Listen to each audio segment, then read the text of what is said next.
cargas ya me han tallado la espalda. De los Apóstoles, capítulo 16, versículo número 11, en el nombre de Jesús.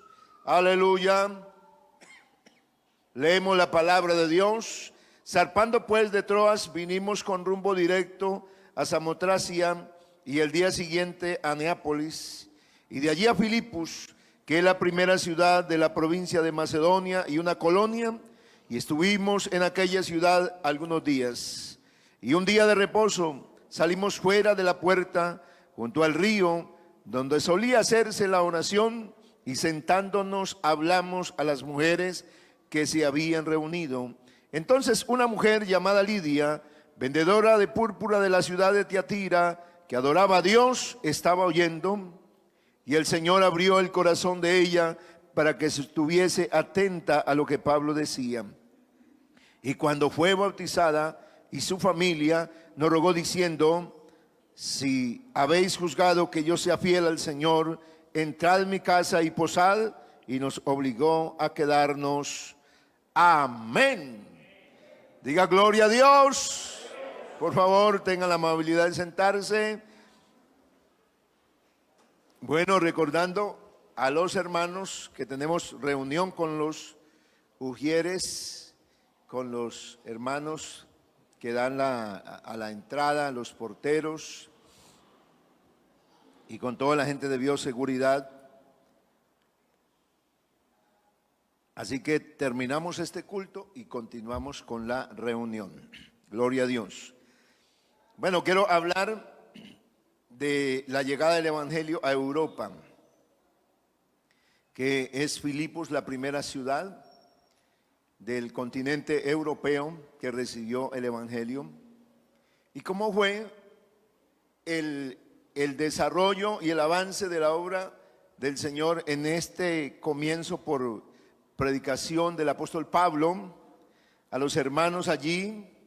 ¿Cómo es que se comienza a hacer la obra misionera? ¿Cómo fue el trabajo, en este caso de Pablo, de sus acompañantes? Porque el narrador de la historia es Lucas. Lucas hacía parte del grupo y quizás habían más que estaban con él, pero sin embargo se menciona el hecho de, en el caso de Pablo, de Silas. El nombre propiamente de Lucas no se escribe ahí, porque es el autor del libro y es protagonista de los acontecimientos. Así que por eso dice: vinimos, zarpando pues de Troas, vinimos con rumbo directo a Samotracia y al día siguiente a Neápolis, y de allí a Filipos. Por eso allá hay una iglesia que Pablo le escribe después, que es a los filipenses. Dice que es la primera ciudad de la provincia de Macedonia y una colonia, y estuvimos en aquella ciudad algunos días. Así que lo primero que Pablo hizo con su llegada a la ciudad de Filipos fue pues hacer lo que comúnmente hacía. Él sencillamente no llegaba a predicar en todas partes, sino que él hacía una observación. Él miraba los lugares, visitaba todos los sitios importantes, como lo hizo en Atenas, y él observó que en los días de reposo había algo que se hacía, o sea que habían judíos que se reunían, y aunque estaban muy lejano de su tierra de Israel, ellos se reunían para cumplir las demandas de la ley. Y entonces dice: un día de reposo salimos fuera de la puerta junto al río. Así que encontramos que los judíos allí no tenían como tal una sinagoga, que era un salón donde se reunían, y dice donde solía hacerse la oración, y sentándonos hablamos a las mujeres que se habían reunido. Así comenzó a hacerse la obra en esa gran ciudad de Filipos, y Pablo con sus compañeros, ellos comenzaron y aprovecharon que también eran judíos y que conocían las costumbres, aunque Pablo no estaba ya en ese momento en la práctica de guardar el día de reposo.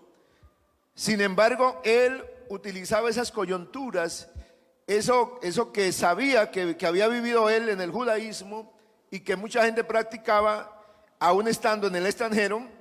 Entonces él llega y se encuentra con un grupo de mujeres, y allí se encuentra con Lidia, una vendedora de púrpura que era de la ciudad de Tiatira, pero que hace una referencia importante y destaca que adoraba a Dios, que adoraba a Dios. El término que adoraba a Dios da claridad sobre una persona que teme a Dios, sobre una persona que procura vivir de acuerdo a la voluntad de Dios.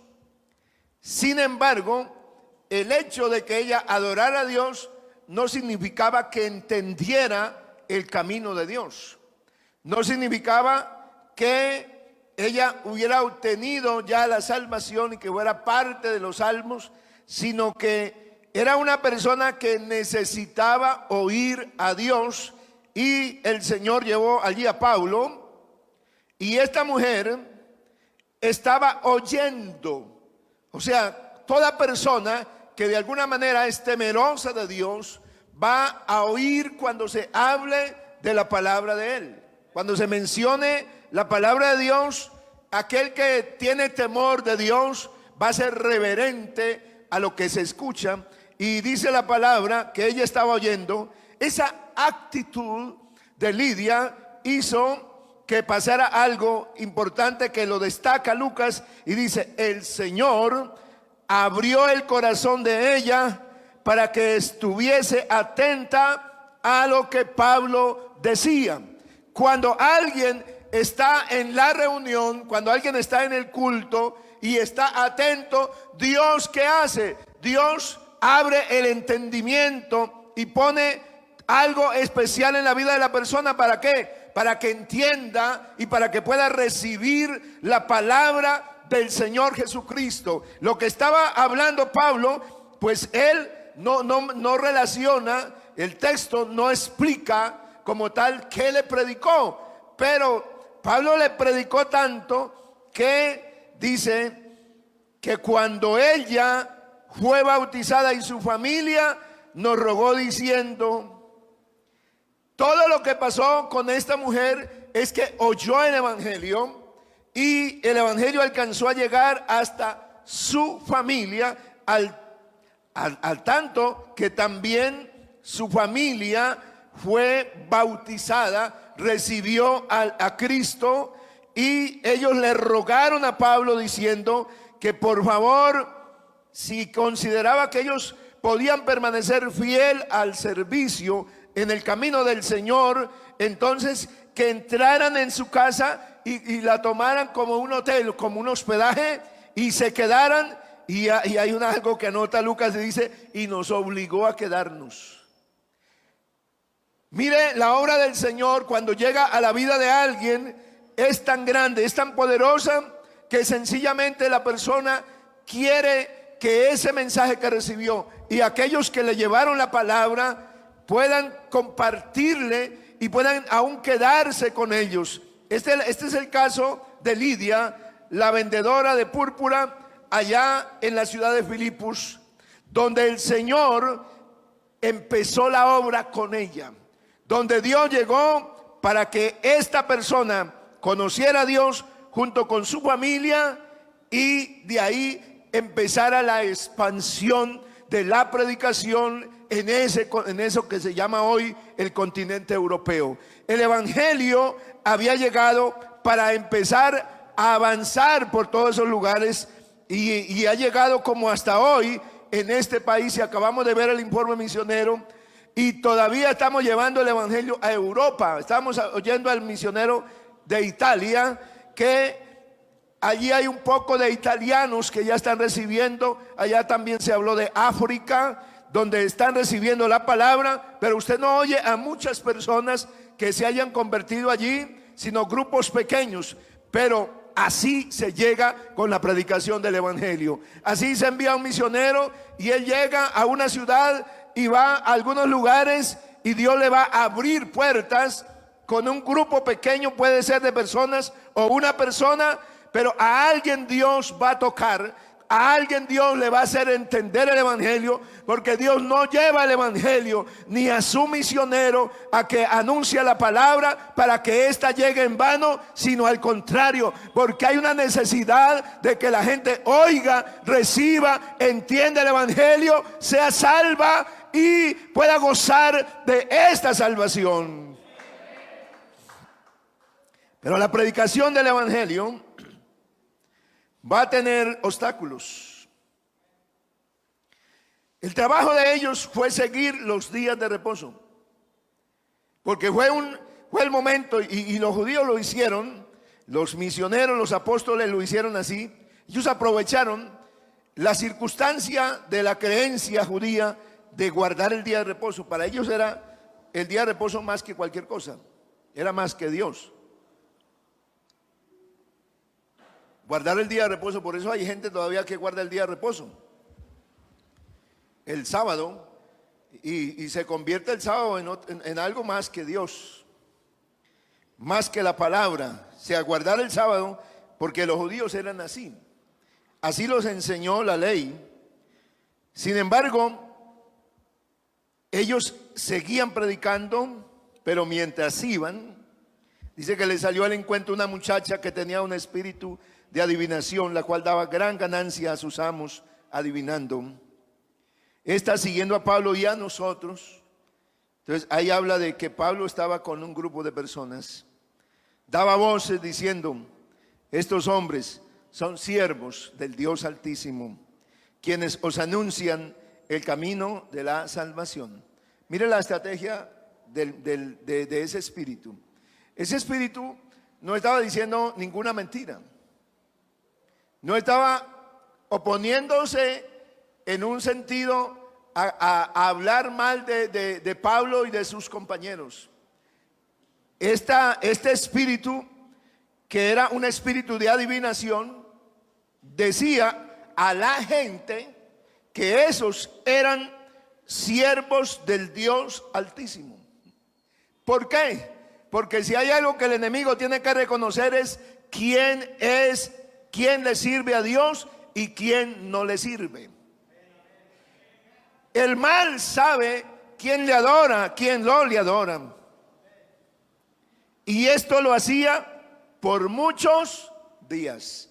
Aquí vemos cómo el apóstol, que por supuesto tenía y discernía qué clase de muchacha era, sin embargo, Pablo era un hombre muy sabio, una persona que no actuaba a la carrera ni a la ligera, porque si hubiera sido un pentecostal de los de hoy y se da cuenta que es una muchacha divina, de una vez le cae encima, de una vez la va reprendiendo y de una vez le va sacando el espíritu. Pero mire cómo se hace la misión. Pablo sabía que estaba predicando y que había una oportunidad de hablarle a la gente y que la gente estaba recibiendo la palabra. Por lo tanto, aunque eso le molestaba, claro, porque él, cuando oía esa voz de la muchacha, oía el mensaje: estos son siervos del Dios Altísimo, él sabía que lo decía por fuerza de Satanás. Sin embargo, Pablo no se fijó en esa circunstancia, sino que Pablo se fijó en lo que se estaba haciendo, en lo que Dios les estaba permitiendo llevar, y era la palabra a un grupo de personas. Y a eso se dedicó, se enfocó a predicar la palabra. Y aunque esa muchacha, por el texto 18 dice, por muchos días, o sea que eso fue una constante de tiempo, de un tiempo prolongado. Pero Pablo se mantuvo haciendo lo que tenía que hacer. En este mundo nosotros seremos objeto del ataque del mal. Seguro que si usted busca a Dios, el maligno le va a levantar a alguien que de alguna manera quiere perturbarlo.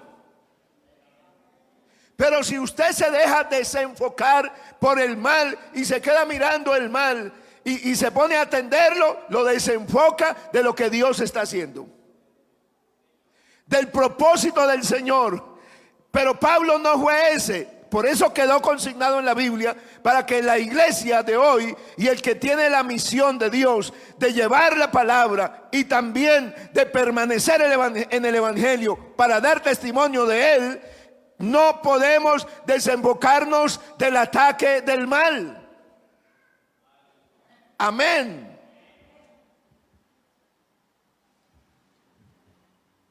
Hasta que llegó, hasta. Hay que permitir que Dios obre. No cuando nosotros queramos actuar, sino hasta que Dios decida. Pablo sabía quién hacía la obra. Él sabía quién era el que tenía la autoridad. Pero desagradando a Pablo, este se volvió y dijo al Espíritu: te mando en el nombre de Jesucristo que salgas de ella. Y salió en aquella misma hora. Aleluya. Lo que me agrada de la obra de Dios y de la predicación del Evangelio es que cuando Dios actúa no hay que hacer un show. Así es sencillo. Cuando Dios obra, sencillamente hay que dejar que la palabra de Dios fluya y actúa con poder en lo que Dios quiere hacer. Pablo no tuvo que devolverse y hacer una cantidad de cosas para ver si el Espíritu se iba. No, Pablo estaba lleno del poder del Espíritu Santo. Los que iban con él estaban llenos de la autoridad de Dios. Por eso al invocar el nombre de Jesús, sencillamente el Espíritu tuvo que huir, tuvo que irse. Porque Pablo sabía que eso iba a provocar una persecución contra él. Esa era la prudencia de Pablo. Él sabía actuar, él sabía predicar. Por eso se necesita una iglesia que tenga prudencia, sabiduría, inteligencia del cielo para poder llevar la palabra a los perdidos. Aleluya. Porque a veces creemos que predicar el Evangelio es sencillamente pararse y gritar, escoger a una persona y darle un sermón y decirle todo. Pero no, hay que orar y hay que hablar con Dios. Hay que pedirle a Dios cómo es que Dios quiere obrar. ¿Cómo es que Dios quiere llegar a una persona? ¿Para qué pasa algo? ¿Por qué está pasando? No, a veces no es para que nosotros de una vez nos turbemos y nos preocupemos, sino para que esperemos en Dios. Hay una persona a veces que tiene algún espíritu y la gente grita a la carrera: hermano, véngase ya, urgente, rápido. Y lo ponen a uno a correr. Mire que esa muchacha que es que el espíritu, vea, los espíritus han estado desde siempre, ¿yo? Y no han podido hacer más de lo que Dios les ha permitido hacer. Así de sencillo.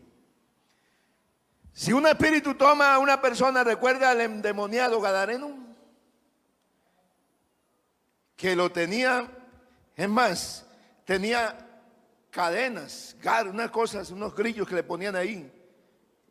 Y los demonios hacían que se los quitaran, como nada. ¿Cuánto tiempo llevaba así? La Biblia no dice exactamente el tiempo. Pero lo cierto es que la Biblia sí resalta lo que vivió esa persona. Y cualquiera dice: uy, qué fuerza, qué poder tan impresionante, mire. Pero ¿cuál es el fin del demonio? ¿Demostrar que tiene cierto poder o destruir a una persona? destruir. Matar, robar, destruir. Pero aunque llegue a tomar posesión de una persona, ¿qué pasa? No puede destruirla, ni estando metido en ella. Porque no le puede quitar la vida. Porque hay uno que es el dueño de la vida. Amén. Así que eso es lo que debemos saber y debemos conocer, que el que tiene la autoridad sobre la vida es Dios.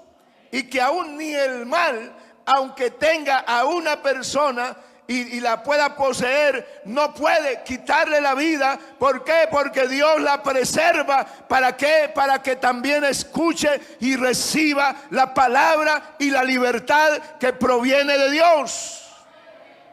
Alabado sea el Señor. Pero esta situación, ¿qué le causó a Pablo y a los compañeros? Un problema. Aquella muchacha que era divina, hasta ahí le llegó. Se acabó el espíritu de adivinación. Pero tenía unos amos, ella era esclava de alguien que la había tomado y la había convertido en eso. Y viendo que había salido la esperanza de su ganancia, prendieron a Pablo y a Silas y los trajeron al foro ante las autoridades.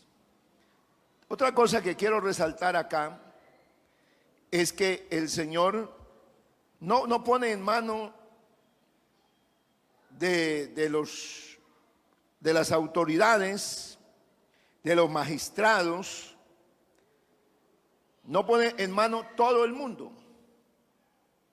Porque aunque Lucas estaba ahí y habían más, a quienes capturaron fue solo a Pablo y a Silas. Solamente a dos, pero los otros quedaron sueltos.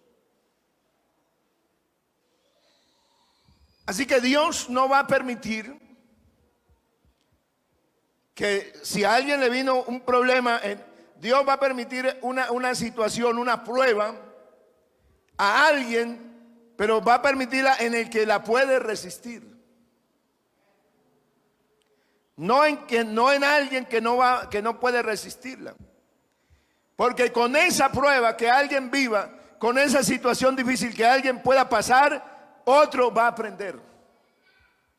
Otro va a ser enseñado. Porque no quiero hablar en este mensaje del milagro, porque ya lo hemos oído muchas veces, del milagro de la cárcel, que es parte de este pasaje. Quiero hablar lo que rodea el milagro y el propósito del mismo. Porque en sí, el plan de Dios cuando llegó a Filipos fue llevar la palabra y salvar. Así que las circunstancias que se dieron para que quedara registrado el problema de la cárcel es que Dios quería salvar también al carcelero y a su familia. Así de sencillo.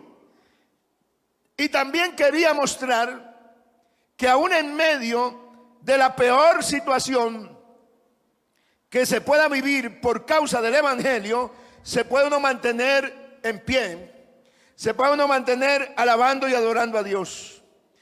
Ellos fueron llevados ante los magistrados y fueron acusados, por supuesto, y se agolpó el pueblo contra ellos, dice la palabra, y rasgándole las ropas ordenaron azotarles con varas. Entonces mire a qué se expusieron. ¿Cuál fue la obra del mal para destruirlos, para sacarlos de allá, para que ellos se sintieran muy mal y hubieran hasta desistido? Y no solamente se quedó con eso, que los azotaron con varas, sino que dice el verso 23, después de haberlos azotado mucho, los echaron en la cárcel y los pusieron con toda la seguridad. Los amarraron de los pies a unas tablas que se llamaban el cepo, donde la persona quedaba inmovilizada y no podía ni acostarse, era una posición de tortura. Y así estaban gravemente heridos y en una posición demasiado terrible, torturados, Pablo y Silas. Pero dice la palabra que el gozo, porque esto lo produce, es el gozo de Dios. El hecho de saber quiénes son ellos, qué misión cumplen en la tierra, es lo que hace que se opaque toda circunstancia externa y todo aquello que lo pueda uno afligir y lo pueda poner en una situación de desánimo y de desesperanza. Es el hecho de entender para qué estamos. Cuando entendemos que el propósito de Dios con la iglesia en la tierra es que seamos la luz del mundo, es que seamos la sal de la tierra, entonces las otras cosas que no sucedan serán secundarias. Pero si entendemos que el evangelio es para acomodarnos, es para llenarnos de bienestar social, bienestar familiar, entonces cuando venga esa lucha, de inmediatamente vamos a retroceder, vamos a alejarnos de Dios porque estamos desenfocados. Pero si entendemos que el propósito de Dios al venir a nuestra vida fue salvarnos, entonces nos vamos a mantener, aunque las circunstancias sean adversas alrededor nuestro, aunque el enemigo levante voceros y enemigos para atacarnos, y aunque en algún momento estemos heridos, la respuesta, gloria a Dios, va a ser la que vivió Pablo y Silas, que a pesar de estar gravemente heridos y torturados, a medianoche cantaban. Amén. Orando, Pablo y Silas cantaban himnos a Dios. Porque ¿qué es lo que hace que la gente dice: no, es que tengo un problema, es que hay un problema tan grave, yo no tengo libertad, yo no tengo esa fuerza para poderle servir a Dios? Si Dios me quitara ese problema, si Dios me escuchara, si Dios resolviera mi situación, seguro que yo le servía. Enfoque contrario. No es así. Uno le tiene que servir a Dios cuando reconoce lo que Dios ha hecho. Sí, cuando sabe que es más grande que todas las cosas lo que tenemos de Dios, la misericordia de Dios, la gracia de Dios, el favor de Dios, la ayuda de Dios, el perdón de Dios. ¿Quién nos ha tratado tan bien como Él? El hombre portándose muy mal con Dios, pero Dios tratándolo muy bien. ¿Quién merece un reconocimiento por eso? Pues claro que Dios lo merece. Alabe a Dios. Oh, aleluya.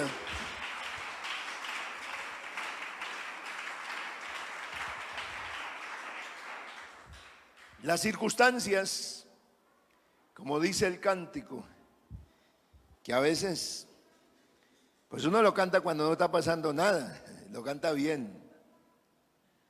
Sí, claro. Las circunstancias no me mueven a mí. Cuando no está pasando nada, ¿quién no canta? Pero cuando está pasando, cuando hay circunstancias alrededor nuestro difíciles, entonces uno como que el coro ya dice es: las circunstancias me mueven a mí. O sea, me mueven, me desestabilizan las circunstancias. Pero alguien que está en el propósito de Dios, y yo no sé si usted se siente en el propósito de Dios, si usted de verdad se identifica con que Dios a usted lo llamó de verdad, que lo trajo a la iglesia, no para ser otro más de la iglesia, sino es una luz. Amén. Es un redimido, es un comprado. Usted es un salvo por la sangre del Cordero de Dios. Usted está vestido con ropas dobles. Usted tiene unas armas de las cuales el enemigo quisiera tener alguito de eso, pero no puede tener, porque aunque él anhele la salvación, para él no fue destinada la salvación, fue destinada para nosotros, para los humanos. Bendito sea el Señor. Oh, aleluya. Yo por eso doy gracias a Dios, porque circunstancias siempre habrán, y adversas y terribles, que se van a tejer alrededor nuestro. Pero no sé por qué uno quiere desbaratar todo de una. Uno deviene alguna cosa y una vez, oración, hermano, ore por mí. Y eso pega el grito. Y dice, no, ¿cuántos están orando? Hermano, nada. Nada, más oración. Métale oración a esto. Cuando Dios dice, yo quiero que aprendas a esperar, yo quiero que aprendas a confiar, porque esas circunstancias es para, yo quiero que aprendas a ver mi gloria. Pablo y Silas no sabían lo que iba a pasar. Nosotros lo sabemos porque está escrita la historia ya. Pero ellos no sabían qué iba a pasar, cómo se iba a desencadenar el asunto. Lo que ellos sabían era que en medio de cualquier cosa había uno que merecía reconocimiento, que era digno de alabanza, que era digno de adoración. Ellos sabían que lo que ellos eran anunciadores del evangelio.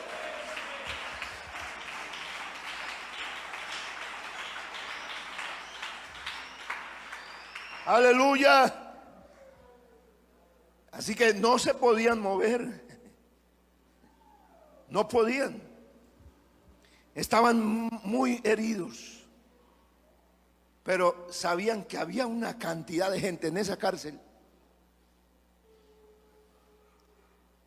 Y qué manera de hablarle a los que estaban presos. Y como dicen hoy, doblemente presos. Hablándoles de Cristo. ¿Cómo? A través de un cántico. ¿Y cómo lo hicieron? Ese cántico era una oración. O sea, era una forma de clamar a Dios a través de ese cántico. De pedir a Dios la ayuda, el favor. La Biblia no dice el cántico, pero la Biblia sí resalta, orando cantaban a Dios.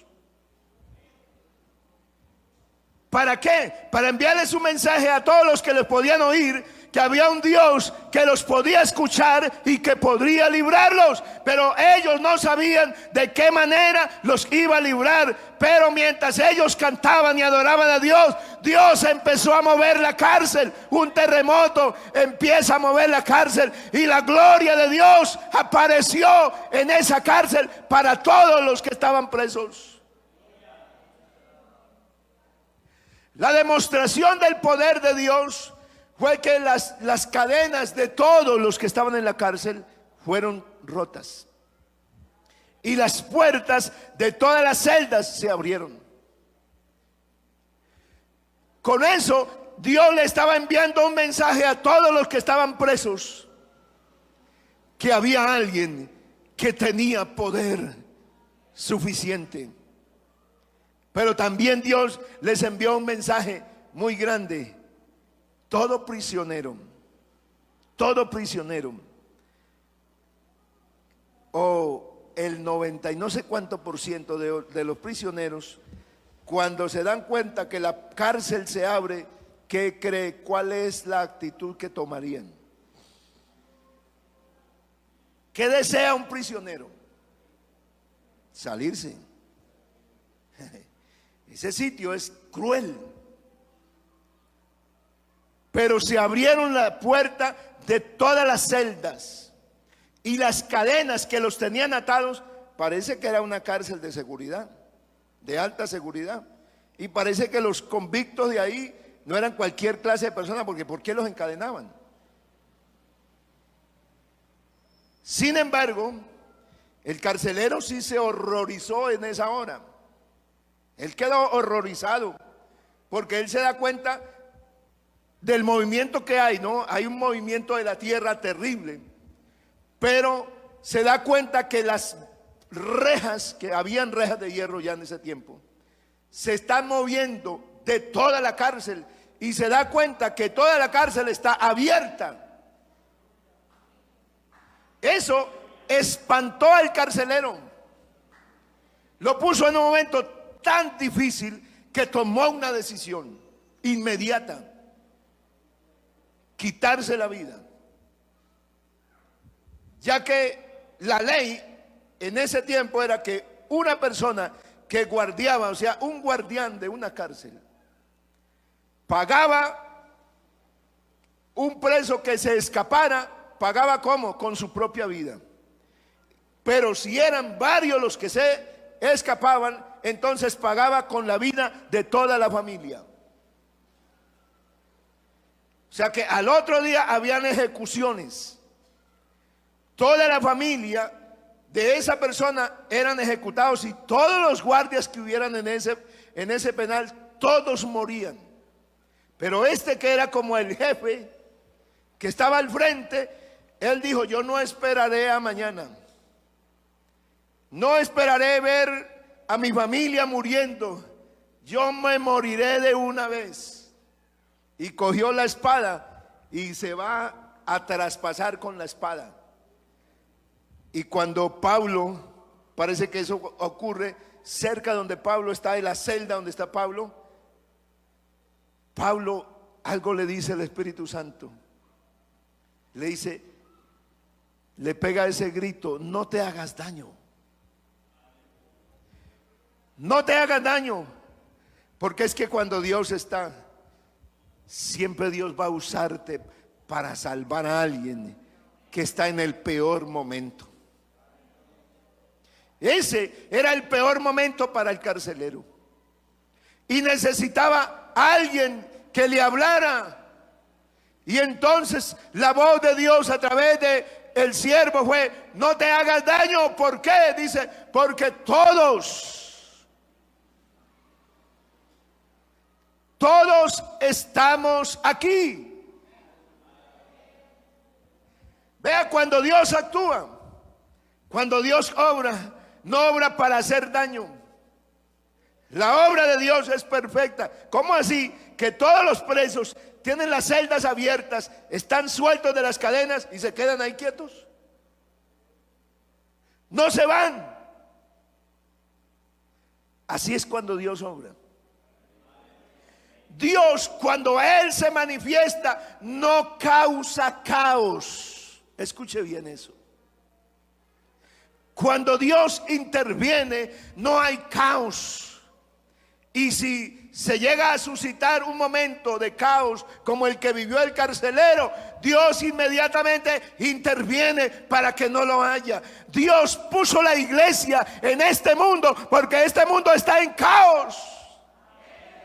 La gente se está muriendo, la gente está pereciendo por causa del pecado, pero Dios tiene la iglesia para que levante la voz y abra su boca y le diga a alguien: no te hagas daño. Que Dios está con nosotros, y si Dios está con nosotros, Él tiene el control.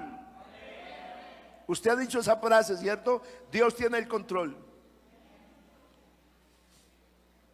Cuando todo está controlado, uno dice, Dios tiene el control. Pero cuando las cosas se salen, se nos olvida que decimos eso. Ya no creemos que Dios tiene el control. Pero Dios tiene el control. Amén. Por eso es que Pablo dice, no importa, vea, con Dios, así las puertas se abren de la cárcel. Si esos deben a la justicia de esta tierra, ahí se van a quedar. Así es. Con Dios es así.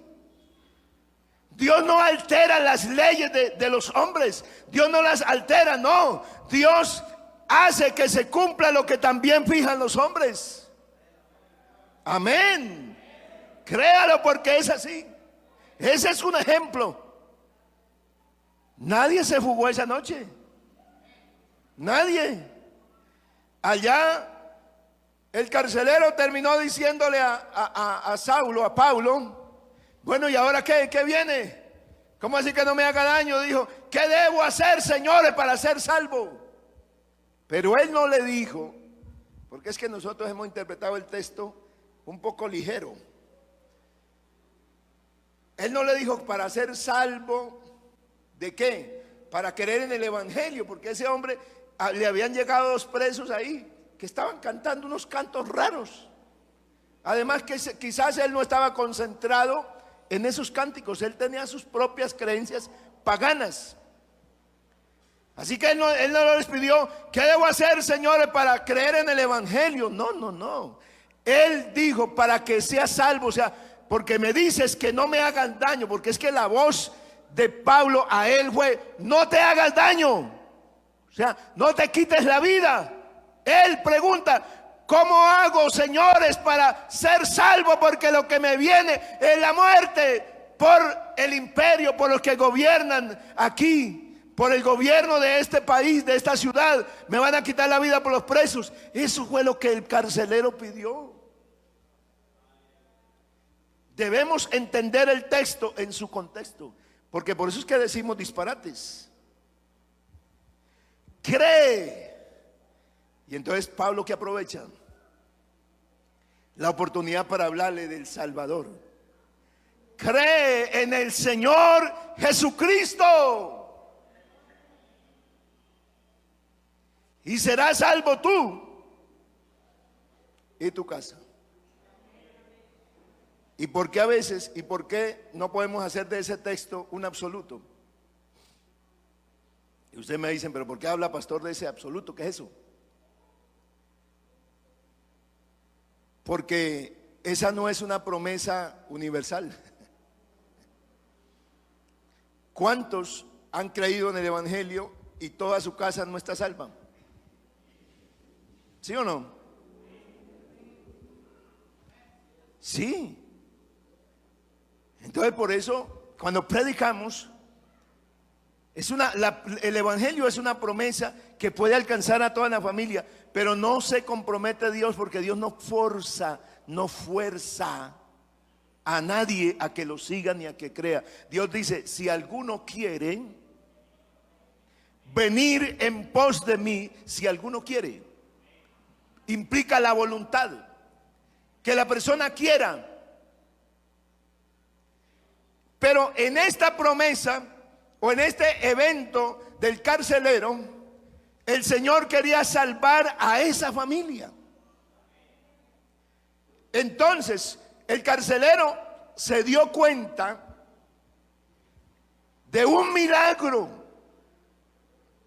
¿Cuál fue el milagro para el carcelero? Para él, que las puertas estuvieran abiertas era una desgracia. Mira las cosas desde su perspectiva como son. Para los discípulos, la puerta de la cárcel abierta así, de una manera sobrenatural, era un milagro de Dios, una cosa extraordinaria. Pero para el carcelero era una desgracia, porque eso significaba la muerte. Pero ahí, aunque estaba frente a una desgracia, vio un milagro el carcelero, y es: ¿cómo es posible que esta gente peligrosa, que estos convictos no se salgan? Porque ¿quién cree que fue a cerrar la puerta de las celdas?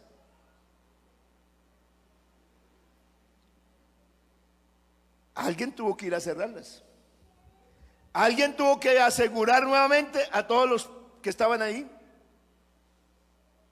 ¿No ve que el carcelero se fue con ellos y lo llevó a... Parece que dentro de la cárcel, era muy grande la cárcel, había una casa donde vivía él con su familia. Eso no fue que se salió de la cárcel y se salió de la calle, se llevó a Pablo y a Silas y allá los curó y les dio comida. No, eso fue dentro de la misma cárcel, que había una casa donde vivía el carcelero. Pero hasta que no, el carcelero no aseguró nuevamente todas las celdas, no se llevó a Pablo y a Silas para curarlos. Él vio el milagro y yo creo que este hombre tuvo que quedar de verdad extasiado ante la grandeza de ese Dios que predicaba Pablo. ¿Cómo es que unos hombres peligrosos no huyeron, no se salieron? No tuvo un motín esa noche, la gente no corrió, no estaba por las murallas escapándose. Ahí estaban todos. Ese hombre ya estaba impactado de un milagro de Dios. Fíjate entonces que un milagro tiene varias perspectivas, desde el enfoque donde lo vean. A veces nosotros pensamos, por eso es que nosotros a veces no podemos ver la obra de Dios como es, porque estamos limitados. Nosotros pensamos que un milagro de Dios es lo que nosotros vemos. Uy, pero mira ese milagro tan impresionante. Esa persona tuvo que haber quedado. Y la persona, a veces uno dice, más duro que una piedra. Ese es un incrédulo, un no sé qué más. Y uno empieza a tildar a la gente porque uno mira así. Pero por eso hay que dejar a Dios que Él obre como Él quiera. Por eso hay que sencillamente saber cuál es mi misión aquí, cuál es el propósito que Dios tiene conmigo, y sencillamente dejar que Dios obre, que Dios haga la obra y no ayudarle a Dios en nada. Pablo le dijo: crea en el Señor Jesucristo y te librarás de la muerte, usted y su familia. Eso era lo que estaba pidiendo aquel hombre. Y entonces se lo llevó a la casa, y allá en la casa Pablo le explicó el evangelio mientras lo curaron de tantas azotes que le habían dado a él y a Silas. Esto le explicaron el evangelio a él, a su familia, y ahí mismo lo bautizaron. Aleluya. Recibieron a Cristo. Pero ¿sabe qué hizo Pablo al otro día? Bueno, al otro día Pablo otra vez estaba ya en su celda. Los curó, les dio comida, ¿y qué hizo? Los metió a la celda, porque ese era el deber de él. Los puso otra vez en la celda. Y al otro día mandaron las autoridades de la ciudad de Filipos, le dieron la orden al carcelero: suelta a esos presos que trajimos ahí ayer, que te enviamos, suéltelos, que se vayan, que se larguen. Y el carcelero le dice a Pablo y a Silas: oye, hay órdenes de darles libertad, voy a abrirles y se van a ir. ¿Sigue como es la obra de Dios? Dios no viola las leyes. ¿Y qué hizo Pablo? Aprovechó. Y tenía como esa incomodidad. Dijo: dígale a las autoridades de esta ciudad, claro, todo eso era territorio romano, dígales que por qué nos metieron presos sin haber un juicio. O sea, no nos juzgaron por qué nos metieron aquí presos. No hubo una sentencia contra nosotros. ¿Por qué nos metieron y ahora nos van a saltar así como así? Siendo que somos, y se aprovechó de las circunstancias que él era, de la ciudadanía que tenía, y dijo: somos ciudadanos romanos, así que no nos vamos a ir de aquí. Pablo era muy astuto, muy inteligente, porque si él sale Así tenía que salir como un fugitivo ya. Listo, piérdase de aquí. Pero llegó el carcelero y les abrió la puerta y le dijo, y Pablo dijo, nada, no nos vamos, aquí nos quedamos. Hable con sus superiores y cuénteles quiénes somos nosotros. Y dígale que por qué nos maltrataron así, sin haber un fallo, un juicio contra nosotros justo. Y cuando esas autoridades se enteraron que esos hombres eran romanos, dice el texto bíblico, que temieron demasiado, tuvieron miedo. Y entonces vinieron ellos, las autoridades vinieron y le dijeron, por favor, Pablo, salga. Dice la Biblia que le rogaron que se fueran, que salieran de la cárcel. ¿Sí ve lo extraño de la obra de Dios y del actuar de una persona? Ni el mismo Pablo y Silas salieron así corriendo. Nos abrieron la cárcel. No. Estos eran hombres inteligentes. Vea, el evangelio, concluyo con esto. El evangelio nos ayuda a actuar con inteligencia y sabiduría. El evangelio no es una locura. No vuelve al hombre a actuar como un loco. No, es que yo conocí a Cristo y que no hay que más. No, el evangelio lo hace una persona sabia, cuerda, actúa con prudencia, sabe cuándo sí, cuándo no. Ese es el evangelio. Por eso usted conmigo fuimos llamados para esta grandeza de vivir esta vida en Cristo. Yo te invito a que te pongas de pie.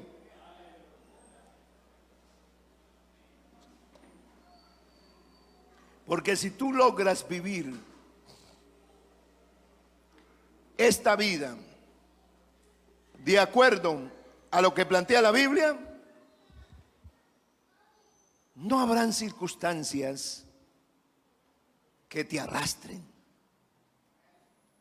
que te dominen, que te desestabilicen. No, usted estará en Dios, agradecido con Dios. Pablo aprovechó la oportunidad y dijo, bueno, él conocía ¿qué? Las leyes, conocía las leyes que regían allá. Así que le rogaron que salieran. Así que ¿quién tenía una deuda pendiente con quién? Las autoridades de la ciudad de Filipos quedaban con una deuda. Estos los podían denunciar a una autoridad de más superiores a ellos. Pero Pablo aprovechó eso ¿para qué? Para tener libertad y salir de la cárcel, no como alguien, Dios mío, asustado, sino salió de la cárcel y se fue otra vez por todos los lugares donde se habían convertido los hermanos en Filipos y los iba confirmando en la palabra. Para eso aprovechó Pablo. Ya no podía levantársele. Si lo veían por allá visitando, no podían las autoridades, prendan a esos malhechores. No, déjenos quietos con esa gente. No los vayan a tocar. Aleluya. Porque Dios obra. Y Él sí obra, y las circunstancias adversas y terribles siempre las vuelve a favor de nosotros. Amén. Créame que toda circunstancia que usted haya pasado triste y adversa, Dios la va a convertir en una bendición y en una oportunidad para ti.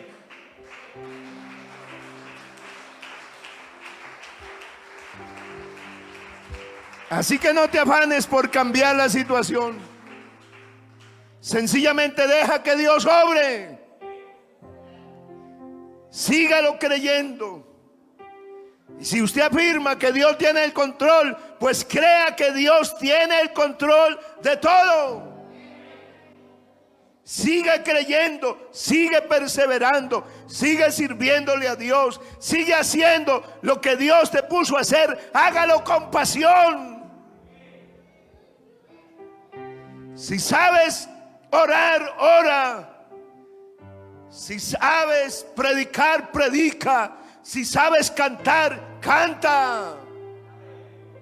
Si sabes servir, si sabes hacer algo que Dios te puso, limpiar el templo, si sabes ayudar a alguien, hazlo con pasión.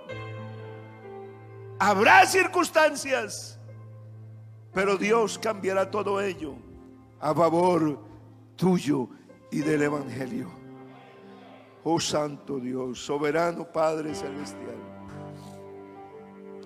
te doy las gracias, oh, por esta bendita palabra. Te doy gracias porque tú nos hablas, porque tú nos enseñas. Tu amor no me falla.